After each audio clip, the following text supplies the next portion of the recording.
Hi, I'm Emily Daoud, and my presentation is on AI and telehealth nursing and its negative effects regarding patient care. A quick introductory to my topic: telehealth is a type of nursing that can be done from home. With that being said, there's a series of things that can be done using telehealth rather than in person. On the next slide, I'm going to be going in depth of the problem, the solution, the implementation, and the benefits. AI has indefinitely had its effect over the healthcare field. There's been many innovations that make things in the healthcare field easier to do.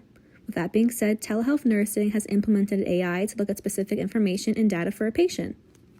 With that, there is definitely a disconnect between the patients and the nurses. It's hard to convey everything the same as if it was an in-person appointment.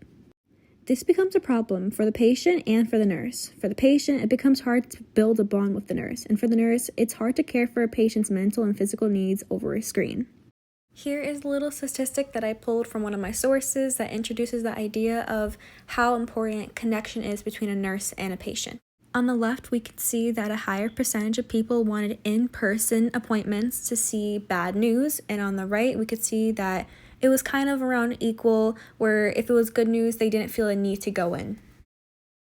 The best solution to help aid that disconnect between the nurses and the patients are nurses need to be more advised on how to fix any sort of disconnect, because nurses are typically trained for hands-on, in-person clinicals, and when they're trying to do that same service online, it becomes tricky for them to properly do so. So if they receive some type of web etiquette or something along the lines of that, it would be a lot easier and it'd be way more helpful. The way I want this to happen is for nurses to be properly trained way before they actually get into the telehealth nursing field. Because telehealth is a thing and it has that AI to almost sort of replicate an in-person scenario, it's going to continue to build on itself. Because telehealth has its convenience, I don't see it going anywhere. With properly trained telehealth nurses, they will be able to do things in-person nurses cannot. This will cause telehealth nursing to truly be a success because future nurses will be able to do that specific profession as best as possible. In terms of this specific adversity, there are a multitude of benefits, but ultimately, if my implementation were to be done hypothetically, it would indefinitely make sure that telehealth nursing is successful in the long run in the future. Alright, the company that I chose was Teladoc. Teladoc is one of the most biggest telehealth companies.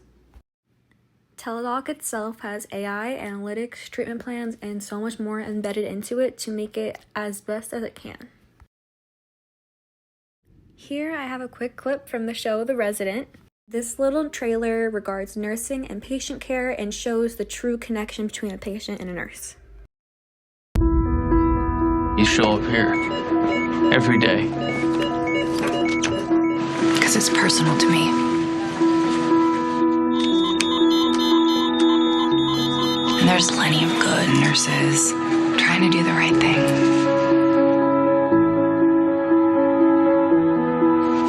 I'm just trying to be one of them. As we saw in that little trailer, there is definitely a connection between a nurse and a patient, and this is what becomes obstructed when it's not done properly online.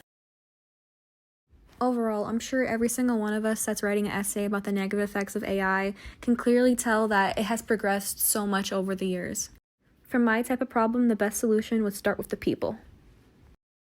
Here I have listed all the sources that were used for this slideshow. Thank you so much for watching.